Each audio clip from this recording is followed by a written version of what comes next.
thank you for coming, you guys. Really appreciate it. First session after lunch. I think Nancy and I are like so excited to get this over with. Whew, stressful.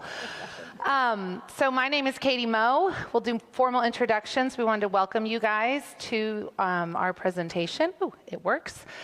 This is your guide to an outstanding buyer consultation. So thank you for coming. We really appreciate it. Okay, so why are we here? Literally, why are we here?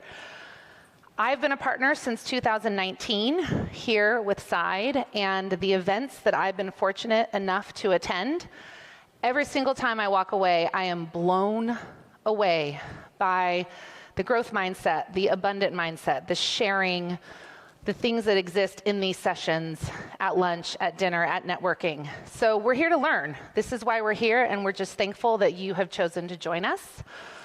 So, has anyone, raise your hand if you have read Atomic Habits by James Clear? Okay, we have a couple. If you have not, bring your card up at the end, and I will send you a copy. I'm not kidding. You guys, this book is life-changing. My favorite quote, you do not rise to the level of your the level of your goals, you fall to the level of your systems. I have it on a sticky note at my office. I have it on the chalkboard for my children to read. We're really not that aggressive at home, but I love this quote. In this business, we need systems. We all set goals, but we don't talk about the systems that we need. And we all can attest that the market that we are living in right now is working really fast, and sometimes the systems are after. So Nancy is here, and she's going to share, we're going to have a conversation to talk about an outstanding system that she has put into place to help our buyer friends. So our poor buyer friends, right? They've been backed into a corner, pretty much every market, and we're trying to empower them. We're trying to educate them. We're trying to build trust with them, and we're trying to get offers accepted. So Nancy has this great system in place. We're going to share it. One of the things that it does is not only does it build that trust with your clients, but it's going to level up your experience, your professionalism, and really create a best-in-class experience for your clients.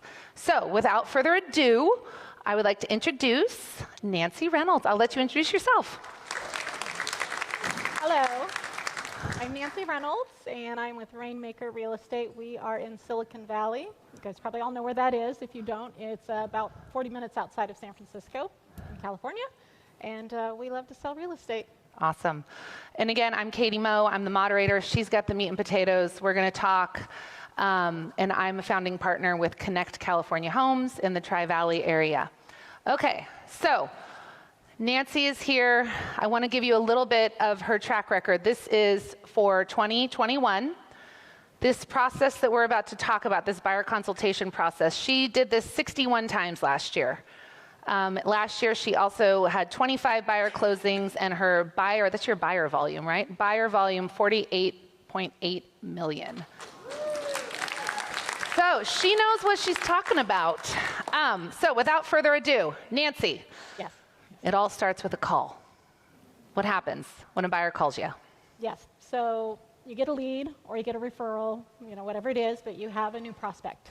And the first thing you do is you want to spend no more than 5 minutes booking a consultation appointment. So probably you've had this experience where you get a call and right away somebody wants to go see a house and you're trying to figure out, oh, how am I going to go show them this house? Just stop right there and book this appointment and have a consultation with them before you do any work. Okay, so that's hard. It's a very reactive business, and we all want to get out, and we're all in this because we love to serve. So when you're making that call, how do you set them up? How do you convince them to be like, no, this is our first step? Like, how do you position the 5-minute discovery call? Yeah, so there's definitely some dialogue that we follow, right? So talking about the systems and the processes, that kind of keeps us in our lane and being able to do what we do at scale. But basically, I just want to ask them who they are, who the decision makers are, and tell them that, I'd love to have a consultation with you. It'll take probably 20 to 30 minutes, depending on how many questions you have. And I promise you that at the end of our call, you're going to know a lot more about how to buy a house here in Silicon Valley. Awesome. And it's it's the carrot. It's kind of hard to say no to that. I'm not asking them for anything other than some of their time, some of my time. I do tell them, I'm sure you're going to have a lot of questions for me. I'm also going to have a lot of questions for you. And I think at the end, we're going to know if we're a good fit to work together. Okay. So we get the 5-minute call. You position it that it's 5 minutes. And obviously you talked a little bit about the objective of the call. Talk about what I'm most interested in is how does that 5 minutes stay 5 minutes? Because sometimes I talk to buyers and it's like 20 minutes later and I'm late to pick up my kids from school. And how do you manage that and set that tone? So I'm definitely going in really early on trying to book the appointment. So I already know, well, for me personally, I like to say, generally speaking, are you more available during the business day? Do you need right after work or Saturdays? Those are the days that I like to have these consultations. And then I kind of know from there, what my next 2 openings are. So try to limit your openings, right? You don't want to just have a full wide open calendar, and just get to that commitment for the meeting. Oftentimes if they start asking other questions, like they'll say, well, do you have a lender you can recommend? We can talk about all of that in the consultation. Oh, well, do you think we can buy a house for $2 million in Mountain View? We're going to talk about all of that in the consultation. So I just circle back to booking the appointment. Okay, and so then when you get the appointment, how does that call go? So once I get the commitment for the appointment, we've set the time. I hate to say it, but I'm usually driving when this happens, or I'm somewhere, right? I'm usually not sitting at my desk. So I just confirm that, the date, time, that all the decision makers are going to be available. And I say, look, when we hang up, or as soon as I get to my destination, I'm going to send you a quick text message so that you have my contact information in your phone. If you wouldn't mind, please text me back with the appropriate name spellings, because everybody spells their name different, and I want to honor that. So, and emails, so I can send out a Google Calendar invite. And then, as soon as I can do that, whether it's 5 minutes or an hour, that gets done. I ask them, please make sure you accept the calendar invite, so we're all on the same page. Okay. And we'll go from there. Okay. So I will add that sometimes, you're only talking to one person, right? And there's typically more than one person involved, and they might say, well, my wife is a nurse and her schedule is really crazy, so I don't think she's going to be able to be on this call. Okay, well, let's just book, this time with you and I. Why don't you find out if your wife can make it? And if we need to change the appointment, we'll just work on it. But at least get the commitment from the one person. Okay, so then step 2, what's next? Well, we just talked about that. We nailed it down. Hello, we're getting ahead of ourselves. We nailed it down. We've got the time. Send a Google Calendar invite, and then we have the consultation. Yes. So how much time do you allow for that? So I always refer to it as 20 to 30 minutes, depending on how many questions you have. That's always my out, because it's not going to be 20 to 30 minutes, right?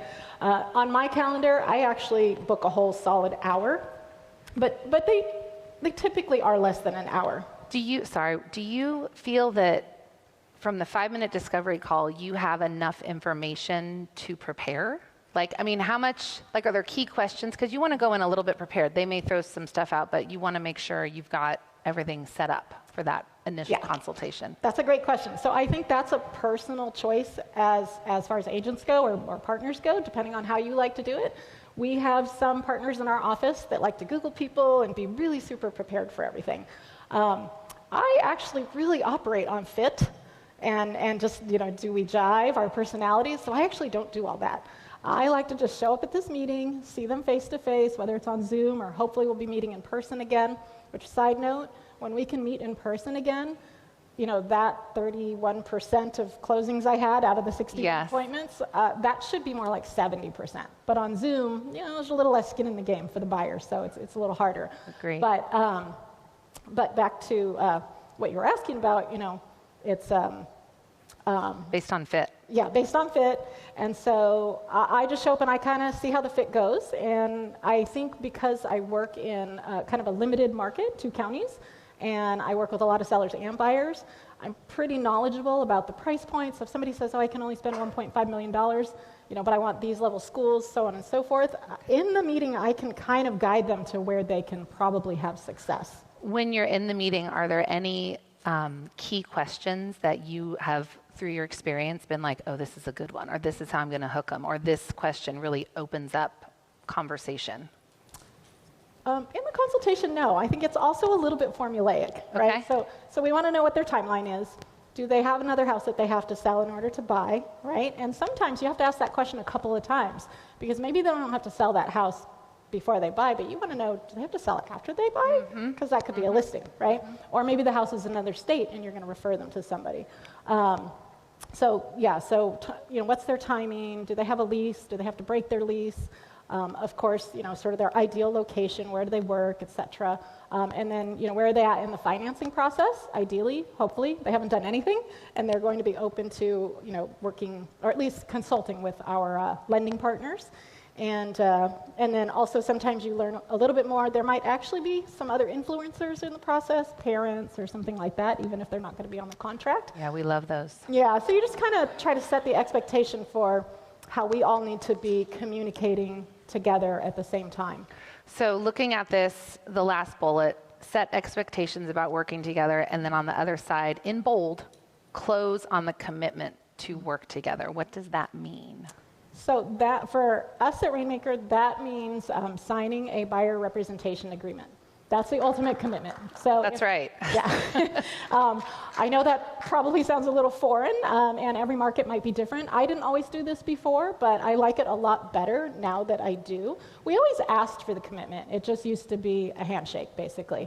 And that worked out well that way, too, so I'm not against not using a representation agreement.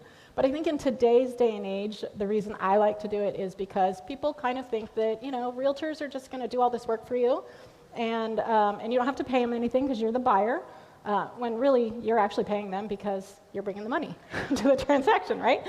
But for me, I feel like it sets me apart as a professional. If somebody questions it, I say, well, did you go work for Google without a contract? Probably you didn't, right? So this is our agreement of the fact that I'm going to represent you. I'm not tying you in for a year. It's a 4-month agreement. And we use 4 months. We have to always tell people, it doesn't mean we expect you to buy a house in 4 months. What it does mean is that we're going to know in 4 months if our process and our personalities are going to be a good fit to help you be successful. And we want to help you get there faster. So if in 4 months you need to find somebody else, well, then I just saved you some time rather than working with me for a year or something, right? Or vice versa. And it's cancelable. Sorry, go ahead. No, I think I'm loving all of this. I think that it kind of goes back to the beginning, and we'll get more into this, but this also saves you time. Mm-hmm. And it also, to your point, it levels up your professionalism. There's a lot of people out there who don't take their buyer representation seriously, and I think we have to advocate for ourselves and the service that we bring, and I applaud that. I don't use one, but after this I'm gonna try. Back to James Clear, Atomic Habits, he says to make 1% change. It's that little, my 1%, I'm gonna try, and you guys can all hold me accountable to that, please. Nice. Seriously. Okay, so step 4, buyer-broker agreement. This is it. This is their buyer-broker agreement. You talked a little bit about this, but is this yours? Did you guys draft your own? What does this document look like? I think we changed a little bit of the PRDS, the buyer representation from PRDS. It might have been CAR, I can't remember. Actually, it says PRDS right there. So it's basically the same one. The only difference is that we outline in there that the buyer is not obligated to contribute any of the compensation. Okay. So what does that mean? That means in today's market, I'm trying to find off markets, I'm turning over every stone. So if I do find, say, a seller, because I called or door knocked or something, somebody told me, I'm not going to expect the buyer to pay me the commission. It's now the onus is on me to negotiate with that seller to figure out how we're going to get paid. So buyer does not have to pay anything, because that can be kind of confusing in our market. And then we also included in there kind of our work hours. So we're all real estate partners, and we would love to have every evening and Saturday and Sunday off, but that's not how our lives work in real estate. But we at least want to set the expectation that, look, we prefer to work during the business hours just like you. However, when it comes to critical times, we're negotiating, we're going over disclosures because offers are at 9 in the morning, whatever it may be, all those hours go out the window, and we're going to be there for you.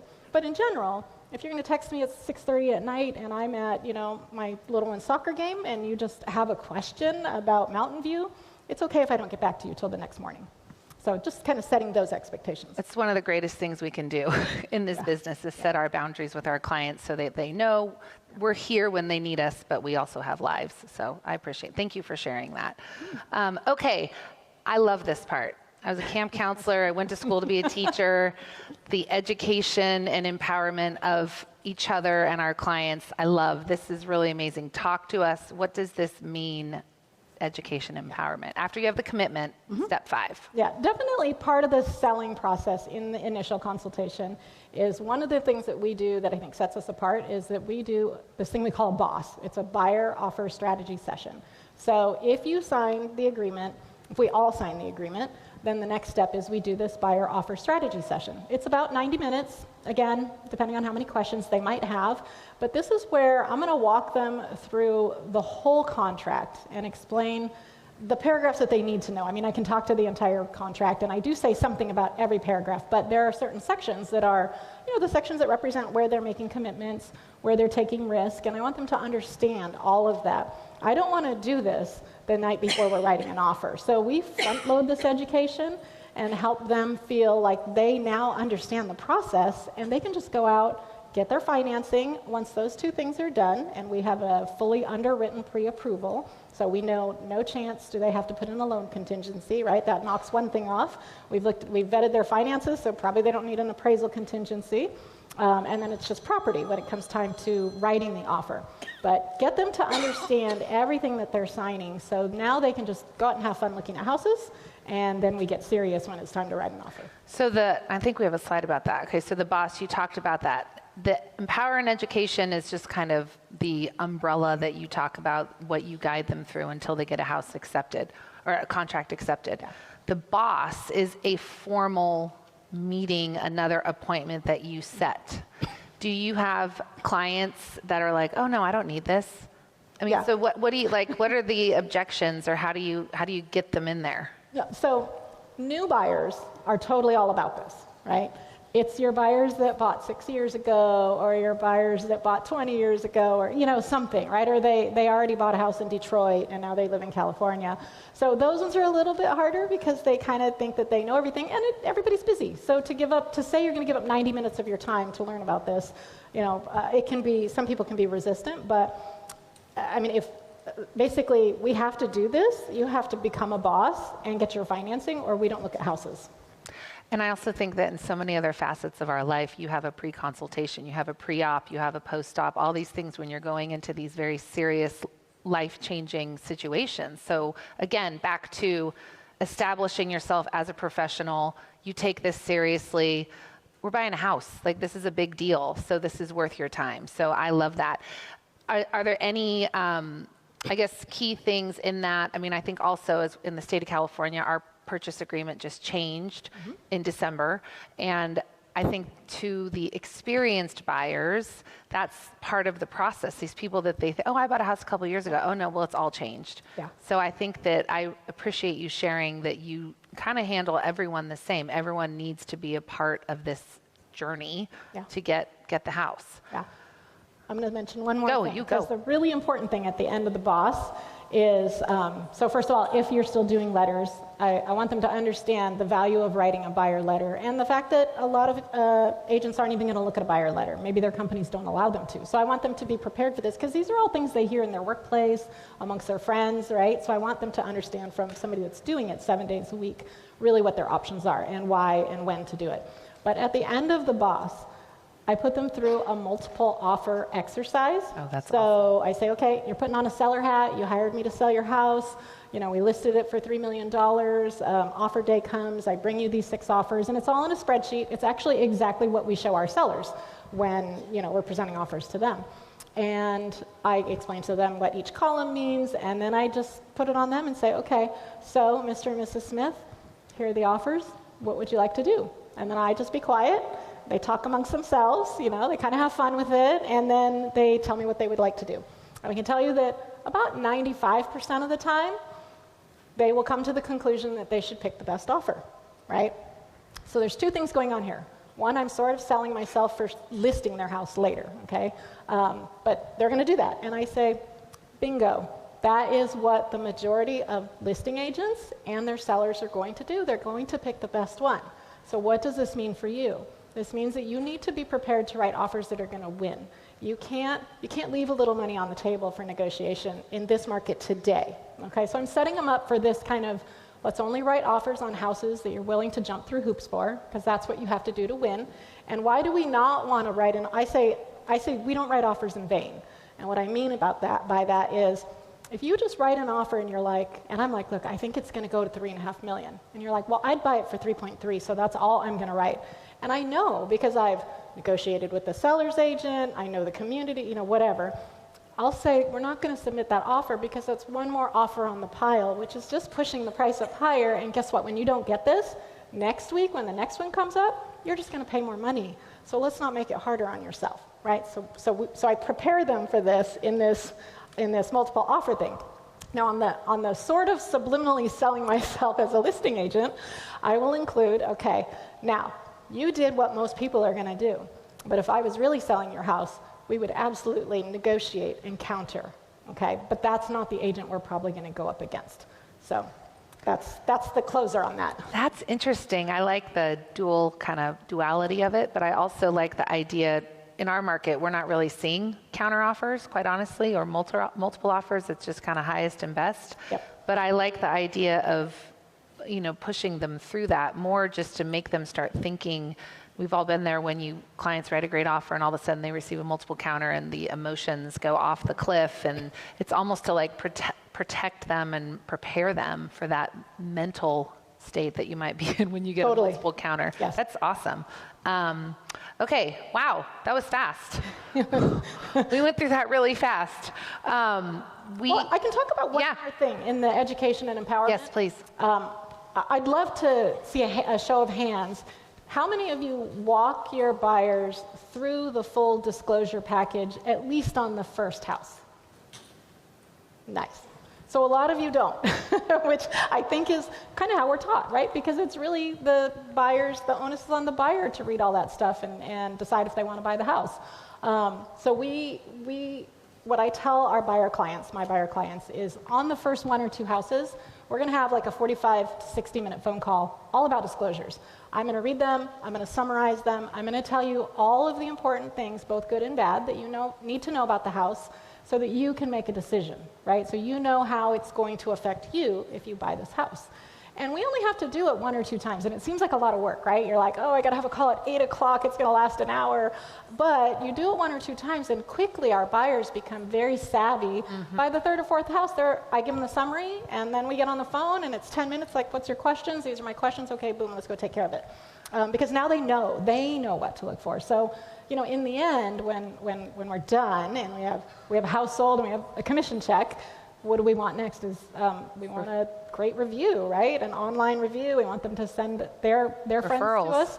Right, and if they can say, wow, I practically feel like I'm a realtor because I went through this process and I know how to do all this stuff, it makes for a much stronger chance of having a referral. I mean, and again, all these systems, when we put them in place, the whole idea is to save time, be more efficient. This is a big time commitment, but how do you think that it really has added time back into your life?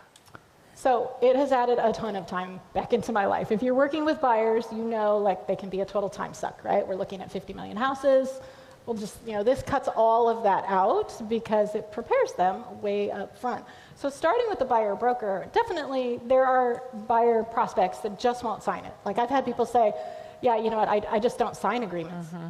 And I'll say, why not? I just don't do that. Okay, that's fine. Then there's no reason for us to continue this conversation because, we only have so much time and we want to help as many people as we can because that's our job, right? We love helping people go through this process and make good decisions about their real estate and their money.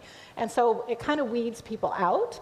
So that helps me, right? It helps them not to have to fumble through this process with me that maybe they don't like and then just end up without a house anyway. Have you ever been on the other side where you have a discovery call with someone and you're like, yeah, no, I'm not going to set an appointment with you? Have you said no to people? Is the fit not there? That's what I mean. Sure. As a consumer? Correct. No. Sure. Yeah. Yeah, absolutely I have, yeah. But what do you say to buyers who you have a call and you realize they're not a fit for you? Oh. That's what I mean. Well, I would say at the end of the consultation, because we don't want to hurt anybody's feelings. I know. I think I don't really say anything. It's more of, do I really go in for that close, right? Do I try 3 times, or do I just kind of softly put it out there? Oh, let us know what you want to do. And is this something you train your own agents on, or is this so everyone at Rainmaker follows this process? I hope so. Yeah. They're supposed to. I don't think they know any other process, so yes. That's amazing. Well, you guys, we have some time. Are there any questions? We'd love to answer. There's microphones that are here, I believe. Please ask questions. Thank you. Hi, quick question.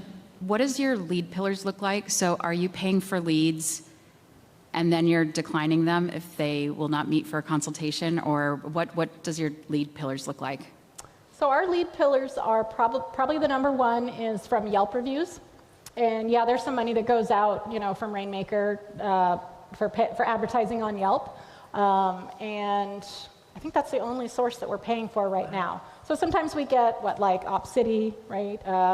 You guys on HomeLight? Yeah, I don't think we get a ton of those, but we do get some. A lot of it is just people Googling and finding Alex Wang, the founder of Rainmaker, on Google. Okay. Yeah. So a lot of organic SEO, but Yeah. Yelp, you guys, that is something that has worked for you to kind of establish there. Okay. There was another hand. There's a microphone down there as well. Thank you. Okay, quick question. When you have a customer on the line that you're trying to get an appointment and this customer just talks your ear off, how do you break in the barrier there so that you can set up that appointment? Yeah, good question. I don't get that hardly ever on the buyer side. Usually they're pretty quick to want to know what we can do and what is our process. But if I had that, I'd probably end up just saying, you know what, I'm at my destination, I have to get into an appointment, but I wanted to call you right away. I didn't want to keep you waiting, so I called you back right away, but I have to go now. And then, maybe try to resume the conversation later when I had a few more minutes. Is there another question? Oh, yes, thank you. Yeah, I just wanted to know, when you're on that initial phone call prior to meeting with them, when do you introduce the idea of do you have a pre-approval or going down the financial questions prior to meeting with them? Do you mean in the 5-minute phone call? Yes, I do. And do you meet with them if you don't know if they're pre-approved? I do meet with them. I don't ask any of those questions in that 5-minute discovery call. I just want to get face-to-face with them. And I'll tell you why. Because sometimes somebody's journey is really long. I might meet with someone, they might go through the financing process and find out that they have terrible credit and they need to fix something. They're not going to buy a house for 3 years. But that's okay. Now we've started a relationship. In those 3 years, they might send me a referral. Who knows, right? A lot of times somebody hops on the phone with us, and in our area, they'll say, well, I might buy in East Bay, or I might buy in San Francisco. Their range is so wide because they've just come here from another country. They know they're going to be qualified. The prices are wherever they are. And I could easily say, oh, I don't work in East Bay, so let me refer you to somebody right away. But I don't. I still want to have that first 20 to 30-minute call. Then I can develop a little relationship, and if I then refer them out to Katie or wherever, I can be of service to them, and I can also still keep in communication with them, because chances are they might work here and know people here, and it's all about just getting more referrals. I do the same thing, and I also think that's super important to meet with them, get to know them a little bit, because then you can refer them to what you think is the best match. Right. And that's some of it, again, providing next level service, trying to make sure that you are, if they're going out of your general area or immediate area, you're finding the best fit for them so they can have a great experience. Yeah. I mean, if somebody's willing to give me 30 minutes of their time, my job is to help them in however I can in that 30 minutes. But if they're not willing to give me the 30 minutes, that's okay. They can do something else. No, there we go. Anyone else? Oh, yes, hi. Hi. When you walk through the disclosures and the RPA contract, do you have a system that you do that? How do you structure that conversation? And then, what questions usually gets asked? Yeah, so those are 2 different sessions. The contract and the multiple offer strategy example, that comes in the buyer offer strategy session, the boss, right? And really, just kind of going through the agency disclosure, going through the contract just exactly the way it flows. And then I explain to them the AVID, talk about the potential buyer letter, and then the multiple offer strategy, okay? The disclosure call, we do that when they actually find a house that they think they're going to be interested in, okay? So that call is happening probably in the evening, a couple of days before offer day. And when I summarize, so I read them first, and then I summarize them for them with bullet points, and I'm looking for the major things, right? First of all, is the prelim clean? You know, I think that's it in the prelim, you know, easements, things like that. And then we go on, is it in any areas, the natural hazard disclosure, are there any areas it's in that's going to cause them to have more insurance? I always go over the taxes, the property taxes, because sometimes in, you know, these newer developments, that can be an additional like $3,000 a year, and that they might be so close on their financing. But I want them to know, right? I want them to know everything they need to know because it's going to impact them when they own that house. So that's a natural hazard disclosure, and then just kind of go through the inspections, the professional inspections, and I want to, you know, it's roof, it's foundation, it's what kind of plumbing do you have, are there a bunch of leaks, you know, is the electrical, what is the condition, and I'm just really summarizing and making bullet points so we can have a conversation, right? We want a dialogue. I want to know what their questions are, what are their pain points, right? What are they afraid of, so then I can help them diffuse those concerns. So we'll do that with whatever inspections are available. Sometimes we have HOA packages, and those are longer phone calls. But HOA, we want them to know what do the financials look like, because their lender's going to care, right? Like, why am I going to take them down this road of potentially wanting to buy this condo if I know that the reserves are way too low? And there's an assessment coming. You know, yeah, exactly. Yeah, so all these things. And I will say, to me, the whole objective of going through the disclosures with them is to diffuse the concerns. So I always say, sure, there's all kinds of stuff wrong with the house, but there's stuff wrong with every house, right? And it's not my job to stand in the way of my buyer getting what they want. So I'm trying to help them understand, this is how we fix this.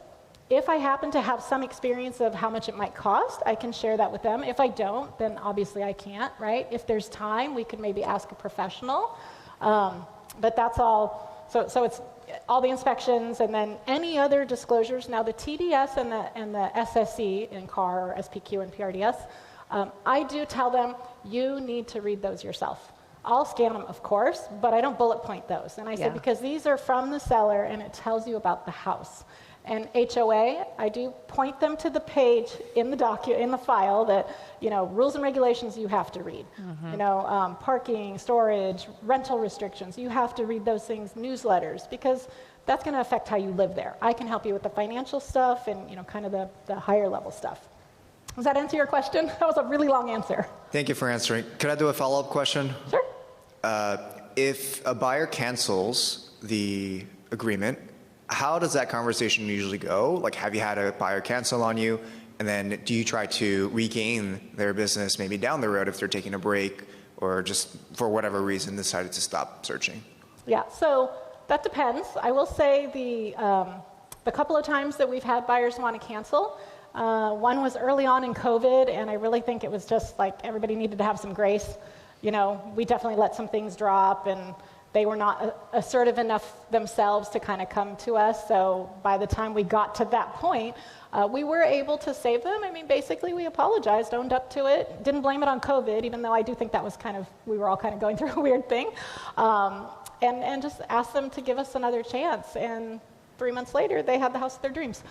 So I'm glad we did that. But it's not too often, I think because it's only 4 months, it's not too often that a buyer cancels. I will say that sometimes, you know, we don't want to keep working with a buyer, and we do have to just let them go. And the way to do that is to offer to find them, you know, maybe another agent that might be a better fit for them. I can't say I've ever had any success getting that to like match up. I've given out referrals, but typically when I do that, it's just kind of, this is the agent that really stands out, you know, has the majority of the listings in the area you want to buy, so maybe you need to work with their team. I know they love to double end, so maybe you'll have a, you know, more luck with them. But yeah, sometimes we have to break the relationship, and it's hard. And that kind of goes back to when you were talking initially about the buyer-broker agreement, that the whole idea is, yes, it's a commitment, but like, let's be flexible. This is more about us just establishing that kind of 4-month rapport. And if at the end of 4 months it's not working out, then we pivot, we figure out how to, because at the end of the day, we want them to get a house. Yep. And sometimes that's not with us, but Yeah. we'll do our best. Yes. So that's great. Great, thank you. Thank you. Hi, I first want to say that I love your system. I think that it exudes professionalism and more of us need to do it. So I applaud you on that.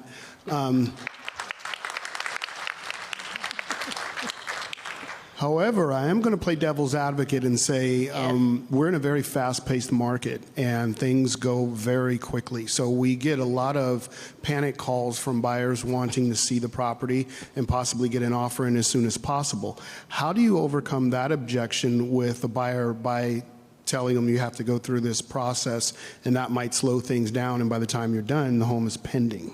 That's a great question. The same process. I mean, if they've waited till the 11th hour to find an agent, I'm not really sure that that's going to be a buyer that wants to commit to one agent anyway, right? So I just still put them through the same process. And if offers are due tomorrow and you're calling me, today at 10 a.m., there's got to be a way I can find time to make this happen. If I can find time, you need to find time, right? Like you want the house. I'm going to sell a house to somebody. So, you want the house, you're going to have to come follow the process now. I can make it happen quickly. So you can expedite it. It can, yeah. And actually, I think a lot of us here that are side partners, we're all about having teams and scaling. So I do have a lot of support. I'm not the only one for sure. And sometimes we have to pitch in and help out another agent or somebody helps me. But we get it done. If they're committed, we're committed. It's a great question. Because, yeah, we all know that happens, right? Yeah. Hi. Where do you have the consultation meeting and how do you ensure safety? I love your question. We have it on Zoom, which honestly I don't love. We used to have it in our conference room. And I'm really hoping that, soon here everybody will be a little bit more comfortable meeting in person again. How do we guarantee safety? Well, usually we're not the only one at the office, so there will be multiple people there. I don't ever have consultations with buyers in public places or at their house, or even if it's my friend or my family member. I have had friends buy houses through me, and they always want to say, come over, we'll have some wine and cheese, and we'll talk. And I'll say, no, come to my office, and I will bring you coffee if you want, but we're going to deal with this in a professional way because this is a professional process. It's a business process. It's very important. And so at the office ideally, but last couple of years it's been on Zoom. Okay, thanks. Someone in the back? Do you go over the market and how much detail do you go through? Do I go over the market and what? How much into detail? I do not go over the market. I go over what do you want, how much money do you have, who's going to be your lender, and how are we going to get you there, and how our process is going to help you get there faster if you embrace our process. So certainly we'll have conversation about the market because most buyers are going to ask some questions. And I don't try to show that I'm like a market expert for these 2 counties. I try to focus them in on where is it that you want to buy. And if they don't know yet, then like I said, I can kind of point you to, okay, that's probably this neighborhood in San Jose or this neighborhood in Redwood City at a high level. Do you, on that note, there's one more question, but I thought of this. In your process related to the market, do you set them up on a search? Do you guys use it? Do you use Real Scout? What do you guys use for do you try to get them off of another app? How do you do that? Yeah, I set everybody up on Real Scout. I do tell them, if you don't like Real Scout, it's okay, but check it out, see what you think. I always tell them it has a nice back channel so we can communicate more efficiently. Agreed. I'm always trying to sell everything that I want them to do based on efficiency and their experience, right, and how it's going to be better for them. But ultimately, if you want to stay on Zillow and Redfin and just share links with me, that's okay too. Okay. Yeah. Cool. Over here. How do you answer a buyer if they ask if you give part of your commission back? Oh, that is the golden question because they do ask. So this is how I answer. No. and then I'm just quiet. right? And usually somebody will speak, and it's usually them that speaks next. So I just say, no, I don't, and then I'm just quiet. And if they ask questions, then I can honestly answer them. Sometimes, occasionally I'll say, is that what you're looking for in an agent? And then that just brings that conversation to, okay, what do you think that agent that's going to give you a rebate, like why do you want an agent that's going to give you a rebate, right? Because probably, and I am definitely not judging anybody if you've ever given a rebate, so please don't hear that, but in general, I don't want to start there, right? If you're really looking for a rebate, I just say, you know what, we all know that Redfin, their whole process is set up on giving you a rebate. Just call Redfin. There's someone in the back. That wasn't funny. Yeah, can you just jump back to step 2 so I could take a photo of that, because you breezed through that real quick. Oh, sorry. Step 2. This was nailing down the appointment. We were kind of talking through this whole part. Yeah. So again, identifying who the decision makers are, trying to get everybody present. Like, don't take no for an answer. And then again, confirm name, spelling, and emails for sure. Is everyone on Google Calendar? Oh, you Live by it. Okay, yes. So I'm curious how you'd handle the situation. I'm up in Marin County, which has just exploded the last 2-3 months. I think everybody from Silicon Valley's come up to us. And I keep having this situation where I'm getting buyers referred to me, and they simply can't afford to live in Marin. And it breaks my heart. I live there, I love it, but it's really getting priced out for first-time home buyers. And I am struggling with that conversation to say to someone, you can't afford here. And they straight up can't. How would you handle that? So I don't think it's just Marin County. Yeah. I think You're not alone. You're not alone. Right? I mean, it's the weirdest thing. We have these clients that are, lawyers and doctors and surgeons, and they make, $500,000 a year, one of them, and they can't buy a house because they don't have tech stock, right? And they can't compete with that. So I think we're all struggling with this. But I never say, or I try to never say, you can't. So I try to say, look, what is your priority? Is it being a homeowner, or is it just looking at houses? Because if you really want to be a homeowner, if you truly understand, and if I can help you understand the value of owning a home, what that does for not just your emotional well-being, your self-confidence, but your pocketbook, right? All of that. Start building your wealth with your own real estate. Then if they can be serious about that, if that's their priority, then it's just a matter of, okay, this is where you can do it. And the rubber meets the road pretty quickly. And I totally feel you. A lot of buyers just can't imagine buying in a lesser area or buying a lesser house. They rent these fancy apartments, right? And that's a good conversation right there, because sometimes I'll say, well, you're paying $4,500 a month for your fancy apartment, right? I mean, you're paying a mortgage, it's just not yours. So what is your priority? Thanks. That is tough, though. That's a hard one. It is. That's a great question. Yeah. Thank you for asking that, because like you said, we are all feeling it. Yeah. Hi, Carol. You guys, this was such a great presentation. It was so valuable. I just want to say thank you. A couple of things. I do a similar presentation. You gave me so many more things to fill in, but what I believe it's done in this market is it causes a breath to be taken, that causes the person to slow down, because look, once you're in that process of having to do multiple offers, let's go, it just gives breath before you have to dive in the deep end with them. Yeah. And I think that service is just like, well, we just want to go look at these. And no, let's just wait. And I won't even meet you at a house. We won't look at a house until every single one of these things is fulfilled. And then the joy of that is when we do find the right house. The other thing I have is a lender who takes them through the lending process like this. So I do an hour presentation, they do an hour with the lender, and at the end of all that, we go in, and 9 times out of 10, we go in, make an offer, and we've sold them a house within about 2 to 3 weeks. That's awesome. Because of all of this, right? The other thing we do is, and one of the added value things is, in all of the things about the disclosures, is we also say, hey, we have a team of inspectors. We have the best inspectors in the business. The day of the inspections, we put them all on the same day. I bring lunch, because we used to give lunch to all those stupid realtors that would come to the open house. house and they just came for a sandwich and they didn't have a buyer. They're liars, every single one of them. And I thought, I'm not wasting my sandwiches on people I could give a shit about. I'm going to give the sandwiches to my inspectors, and we have it all wonderful meal. All the inspectors stand in the kitchen and say, hey, did you see that thing in the attic? Oh my God, did you see it? No, I missed it. Let's go back. And they all get back in the attic, and they're all nerds. We're all nerds. We love the nerd part. And the buyers are watching. They're all eating, and they're just. And then everybody's like, "This is amazing." And guess what? When you call those inspectors, they are available. Oh yeah. They get lunch. So I just wanted to add that. Thanks, you. Carol. Great contribution. Okay, I think we have time for one more question if anyone has one. Oh yeah, here, just the microphone. Thank you. Just that way everyone can hear it. Hi, thanks again for your presentation. It's fantastic.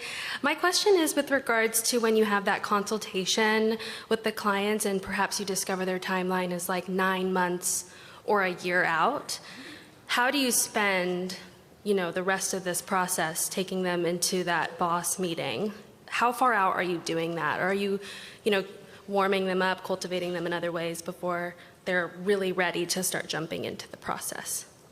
Same process. Okay. Yep, we just do it all up front, so front load Okay. it, right? You'd be surprised how often somebody's not buying for a year and you do this process and in 6 months they're in a house. Got it. Yeah. Thank you. Yeah. So he has still a 4-month agreement. So yes, even though they tell you at that meeting they're 12 months, we still sign a 4-month. Yep. Okay. Any last call for questions? Anybody? Oh. One more thing I was just going to add. The other thing about this process is, and I don't know if you guys have this in your market, but in our market in LA, I don't know anybody that's buying a house between the ages of 30 and 40 without parental help, right? And so one of the things this does is early on, once they start understanding what they can't afford, it allows us to bring the parent in for early inheritance discussions about how, why don't you give the money you're going to give them when you die, only give it to them now, and you get to enjoy their time in the house with your grandchildren and everybody else. And the truth is, by doing that, they suddenly go, oh, because I said, you're going to live a lot longer than you ever expected. When you're 90, your kid's going to be 70. That's horrible. Then you don't even see them. You've missed their grandchildren. So we bring the father and mother in, and we have just done this in this past year with 3 different families. They've given their inheritance early, and they get to come to the house, see the grandkids, and it's an amazing thing. So you bring the whole family in. So this allows you to say, you can't afford this, but where's your mom and dad? Don't they love you? Okay, on that note, we're going to wrap it up. Next group is coming in. We want to stay on schedule. You guys, thank you so much. Thank you for the great questions. Thank you.